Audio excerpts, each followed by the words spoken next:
हमारा next topic है application of determinant, है ना। इसमें फर्स्ट टॉपिक क्या है आपका, एरिया ऑफ ट्राइंगल। देखो इधर, if x1 y1 x2 y2 and x3 y3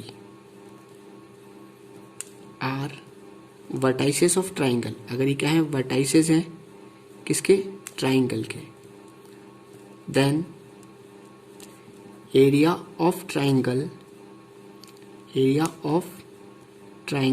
is, अगर आपको x1 y1 x2 y2 और x3 y3 ये क्या देखें, वर्टेक्स देखें किसी भी ट्राइंगल के, तो एरिया ऑफ ट्राइंगल का फॉर्मूला क्या हो जाएगा हमारे पास, देखो क्या हो जाएगा, 1/2 डिटर्मिनेंट, यहाँ आ जाएगा x1 y1 x2 y2 x3 y3 और यहाँ कितना आ जाएगा 1 1 और 1। ठीक है, बात क्लियर है। तो एरिया ऑफ ट्राइंगल का फॉर्मूला क्या होता है, 1/2 x1 y1 x2 y2 x3 y3 1 1 1। ठीक है, ये क्या होता है आपके पास, एरिया ऑफ ट्राइंगल का फॉर्मूला होता है। ठीक है ना। इसी में देखो एक नोट है हमारे पास, है ना, इफ पॉइंट्स, ये जो पॉइंट्स रखे हैं, है ना, आर कोलिनियर, जैसे मान लो अगर ये पॉइंट ए है, ये पॉइंट बी है और ये पॉइंट क्या है आपके पास, सी है। If point a b and c, है ना, ये कैसे है आपके पास, को लीनियर है। को लीनियर का मतलब क्या हो गया कि अगर तीनों पॉइंट क्या हो रहे हैं, एक ही लाइन के ऊपर लाई हो रहे हैं, है ना, देन, है ना, तो क्या हो जाएगा, area of triangle is equal to कितना हो जाएगा पास, 0 हो जाएगा। अगर पॉइंट्स कैसे हैं आपस में, को लीनियर है ना, तो क्या हो जाएगा, area of triangle is equal to 0।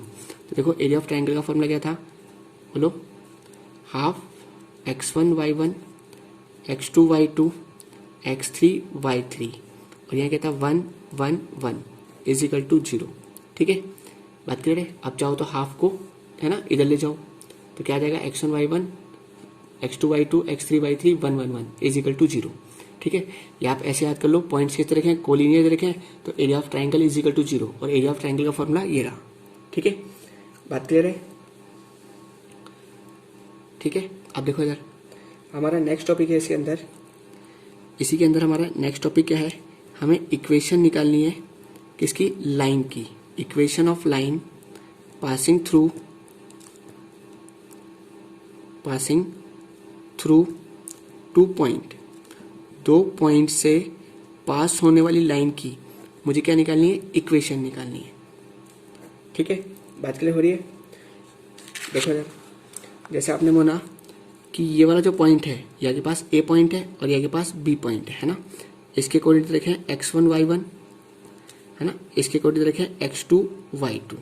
ठीक है ना, इन दोनों पॉइंट से, है ना, एक लाइन पास हो रही है, हमें क्या करना है, इस लाइन की इक्वेशन फाइंड करनी है। देखो इधर हम क्या कर लेंगे कि एक पॉइंट मान लेंगे, जैसे मान लो ये P पॉइंट है, ये भी क्या हो रहा है, इस लाइन के ऊपर लाई होगा नहीं होगा, है ना, इस पॉइंट के कोऑर्डिनेट कितने हैं, x, y, है ना, तो इसका मतलब ये जो पॉइंट्स है ना, क्योंकि हमें क्या चाहिए, इसकी इक्वेशन, है ना, समझ रहे हो मेरी बात। तो हमने क्या करा कि हमने इसके ऊपर एक पॉइंट मान लिया, है ना, जिसके कोऑर्डिनेट कितने हैं, x, y, है ना, P पॉइंट जो है इस ए बी के ऊपर क्या हो रहा है, लाई हो रहा है। ठीक है ना, तो इसका मतलब क्या हो गया, ए पी बी ये कैसे पॉइंट हो गए, कोलिनियर हो गए। ठीक है, क्या हो गए, पॉइंट्स कोलिनियर हो गए। ठीक है, तो हम क्या बोलेंगे कि A P and B are collinear, ये कैसे हो चुके हैं, कोलिनियर हो गए।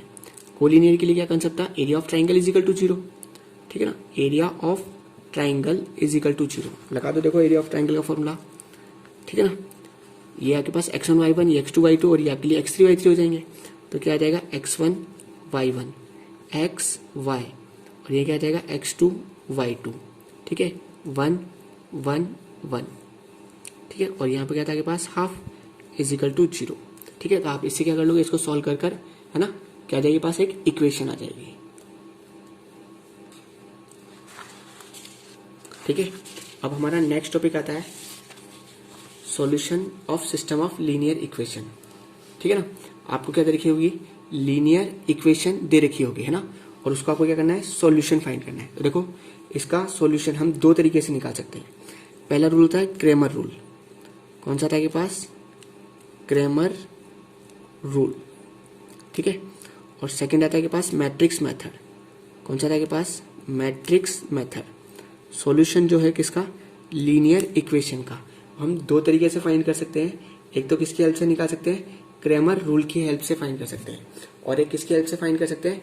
मैट्रिक्स मेथड की हेल्प से फाइंड कर सकते हैं।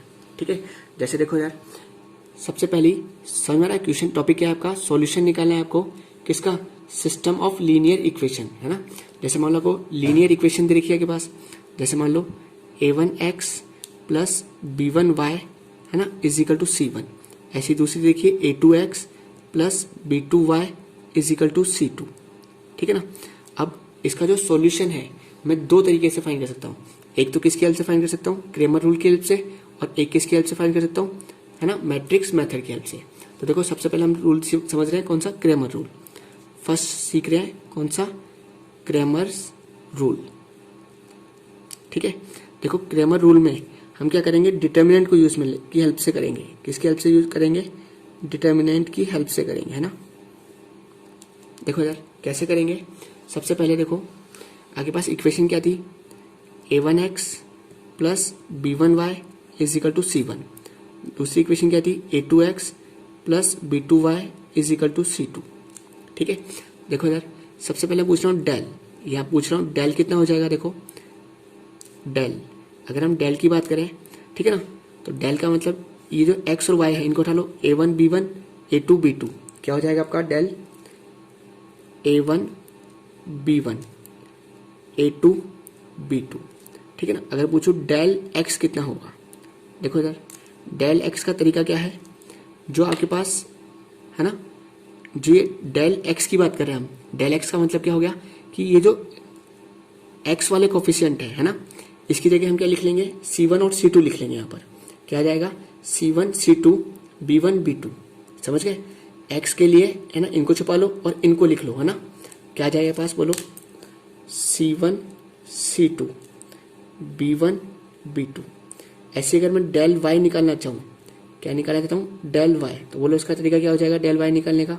ठीक है ना, y को छुपा लो और इसकी जगह क्या लिख लेंगे? c1 c2 लिख लेंगे। बात क्लियर हो रही है? ठीक है ना। तो क्या आ जाएगा बोलो? डेल y के लिए क्या हो जाएगा? a1 a2। ठीक है ना, और y की जगह क्या आ जाएंगे? ये है ना c1 और c2 आ जाएंगे। ठीक है, बात क्लियर है? तो देखो मुझे यहाँ पर दो चीज निकालनी पड़ेगी, एक तो निकालना, तीन चीजें निकालनी पड़ेगी। एक तो निकालना पड़ेगा डेल, एक निकालना पड़ेगा डेल एक्स, एक क्या निकालना पड़ेगा? Del y. ठीक है, अब देखो मुझे क्या चाहिए? एक्स की वैल्यू चाहिए। तो एक्स की वैल्यू कैसे निकालोगे आप? डेल एक्स में क्या करोगे? डेल का डिवाइड लगाओगे, तो क्या रहेगी पास? एक्स की वैल्यू आ जाएगी। ठीक है, ऐसे में क्या करूंगा? मुझे वाई की वैल्यू चाहिए, तो मैं वाई की वैल्यू कैसे निकालूंगा? अगर मैं डेल वाई में है ना डेल का डिवाइड लगा दूंगा, तो किसकी आ जाएगी पास? y की वैल्यू आ जाएगी। ठीक है, तो आपको इस तरीके से है ना क्रैमर रूल की हेल्प से क्वेश्चन को सॉल्व करना होता है। ठीक है, अब ऐसे देखो अगर मेरे को तीन वेरिएबल में दे रखी हो, है ना, देखो अगर कोई भी इक्वेशन तीन वेरिएबल में दे रखी हो, जैसे मान लो a1x plus b1y plus c1z is equal to d1। ऐसी सेकेंड इक्वेशन दे रखी है, ऐसी सेकेंड इक्वेशन दे रखी है आपको a2x plus b2y plus c2z is equal to d2। ऐसी थर्ड इक्वेशन देखिए a3x plus b3y plus c3z, है ना, इज इक्वल टू d3। ठीक है, अब मुझे क्या निकालना है? वही इसका सॉल्यूशन निकालना है। किसकी हेल्प से निकालना है? क्रैमर रूल्स की हेल्प से। देखो इधर सबसे पहली बात अगर हम बात करें तो क्रैमर रूल में सबसे पहले डेल कितना हो जाएगा बोलो? डेल सिंपल है, ठीक है ना, a1 b1 c1 a2 b2 c2 a3 b3 c3। कितना आ गया? a1 b1 c1 a2 b2 c2 a3 b3 और c3। ठीक है ना, फिर मुझे क्या निकालना पड़ेगा? डेल एक्स निकालने का तरीका मैंने आपको बताया था। ठीक है ना, एक्स की जगह पर है ना ये कांस्टेंट टर्म है आगे पास d1 d2 और d3 आ जाएंगे। ठीक है ना, इधर क्या आ गया? d1 d2 और d3, है ना, b1 b2 b3 c1 c2 और c3 आपका एज इट इज। ठीक है ना, ऐसे में डेल वाई निकालना चाहता हूँ। क्या निकालना चाहता हूँ मैं? Del y. देखो डेल वाई कितना हो जाएगा बोलो? है ना, वाई की जगह रिप्लेस कर देंगे d1 d2 d3। ठीक है ना, तो ये आपका यहाँ आ जाएगा d1 d2 और d3, और ये आपका as it is A1 A2 A3 है ना, C1 C2 और C3। ऐसे क्या निकालूंगा, डेल जेड निकालूंगा। देखो डेल जेड कैसे निकलेगा, ठीक है ना, जेड की जगह कितना जाएगा, D1 D2 D3 आ जाएगा। देखो A1 A2 A3 आपका as it is B1 B2 B3 आपका एज इट इज, यहाँ कितना आ गया, D1 D2 और D3 आ गया। ठीक है, बात क्लियर है। आपको क्या करना निकालना पड़ेगा, एक बार डेल की वैल्यू निकालनी पड़ेगी, एक बार डेल एक्स की वैल्यू निकालनी पड़ेगी, एक बार डेल वाई की वैल्यू निकालनी पड़ेगी, एक बार डेल जेड की वैल्यू निकालनी पड़ेगी। देखो इधर, अगर मैं डेल एक्स में किसका डिवाइड लगाऊंगा, है ना, डेल का, तो किसकी वैल्यू आ जाएगी, एक्स की वैल्यू आ जाएगी। ठीक है ना। ऐसे अगर मैं डेल वाई के अंदर, है ना, ये डेल वाई हमने नाम रखा हुआ है इसका ना, डेल वाई, अगर मैं इसमें इसका डिवाइड लगाऊंगा डेल का, तो किसकी वैल्यू जाएगी, वाई की वैल्यू आ जाएगी। ठीक है ना। ऐसे ही डेल जेड में अगर मैं डेल का डिवाइड लगाऊंगा, है ना, तो किसकी वैल्यू आ जाएगी पास, जेड की वैल्यू आ जाएगी। ठीक है, बात क्लियर हुई, समझ में आ रही है मेरी बात। चले अब देखो इधर, ये कौन सा रूल हो गया आपका, क्रेमर रूल हो गया। ठीक है ना। अब हम इसी को मैट्रिक्स मेथड की हेल्प से समझते हैं, है ना। दूसरा कौन सा के पास, मैट्रिक्स, है ना, मेथड।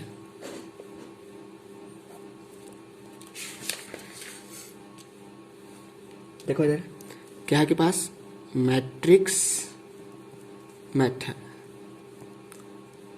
ठीक है, हमें वही क्या करना है, सॉल्यूशन निकालना है किसका, सिस्टम ऑफ लीनियर इक्वेशन का। देखो जैसे कोई भी इक्वेशन देखिए आपके पास, A1x plus B1y is equal to C1।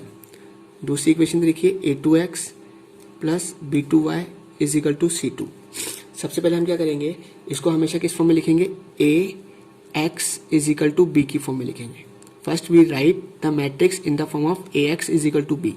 ठीक है ना, क्या बोला मैंने, first we write the equation, जो भी आपको इक्वेशन दे रखी है ना, in the form of Ax is equal to B। लिखो, देखो A का मतलब आपको मैट्रिक्स बनाना है और X और B, देखो कैसे लिखोगे इसको, ये आपका A1 B1 A2 और B2। ठीक है ना, ये आपका X और ये Y is equal to C1 C2।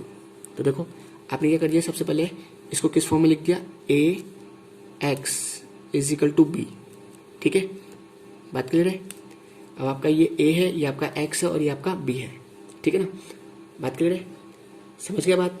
अब देखो क्या है के पास, Ax is equal to B। ठीक है, मैं क्या कर रहा हूँ, इस पूरी इक्वेशन को, क्योंकि मुझे A इनवर्स फाइंड करना, सॉरी, है ना, इसका सॉल्यूशन फाइंड करना है। सॉल्यूशन मतलब X की वैल्यू चाहिए, मैं क्या कर रहा हूँ, तो इसका मतलब मुझे A को हटाना पड़ेगा। तो मैं क्या कर रहा हूँ, इसको मल्टीप्लाई कर रहा हूँ किससे, बाय A इनवर्स। करो देखो इसको मल्टीप्लाई, क्या हो जाएगा, A इनवर्स इंटू A और X is equal to A inverse into B। देखो जब आप किसी भी मैट्रिक्स को उसके इनवर्स से मल्टीप्लाई करते हो तो वो कितना होता है, I X is equal to A inverse into B। ठीक है, तो X इज इक्वल टू कितना हो जाएगा, A इनवर्स इंटू B।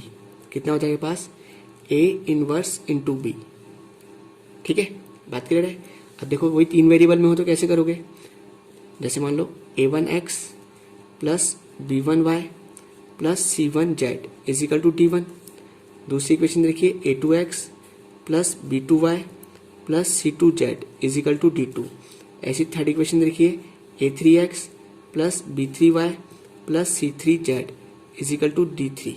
सबसे पहले क्या करोगे आप, है ना, हमेशा क्या करोगे, इसको किस फॉर्म में लिखोगे, Ax is equal to B वाली फॉर्म में लिखोगे। लिखो देखो क्या हो जाएगा पास,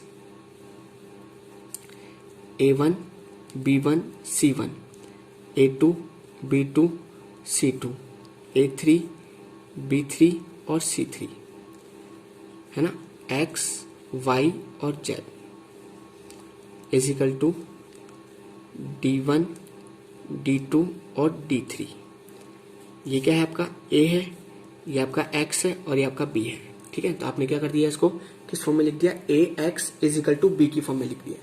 ठीक है, अब देखो इधर किस फॉर्म में लिखा है आपने, Ax is equal to B। ठीक है ना, अब मुझे देखो इस x की वैल्यू चाहिए तो इस a को हटाना पड़ेगा। ये a कैसे हटेगा? जब मैं इसको a इनवर्स से मल्टीप्लाई कर दूंगा। तो हम क्या कर रहे हैं, इसको मल्टीप्लाई कर रहे हैं किससे? By a inverse. ठीक है, तो देखो क्या हो जाएगा, a inverse into A X is equal to a inverse into B. ठीक है, देखो ये कितना हो गया आपके पास i, और आइडेंटिटी मैट्रिक्स को किसी भी मैट्रिक्स से मल्टीप्लाई करो तो क्या आ जाएगा, वो मैट्रिक्स ऐसे ही आ जाएगा। ठीक है, x इज इक्वल टू कितना आ गया, a इनवर्स इंटू बी। अब देखो क्या करेंगे हम, कि अगर मुझे x की वैल्यू चाहिए है ना, ये x मतलब समझ गए x y z है हमारे लिए यहाँ पर, है ना। इस पूरे मैट्रिक्स का नाम हमने क्या रखा है, x रखा है। तो अगर इसकी वैल्यू चाहिए तो मैं क्या करूंगा, इस a से क्या निकाल लूंगा, a इनवर्स निकाल लूंगा। और ये रहा मेरा b, अगर मैं a इनवर्स को b से मल्टीप्लाई कर दूंगा तो क्या आ जाएगा मेरे पास, मैट्रिक्स x आ जाएगा। मैट्रिक्स x का मतलब x y z की वैल्यू आ जाएगी पास।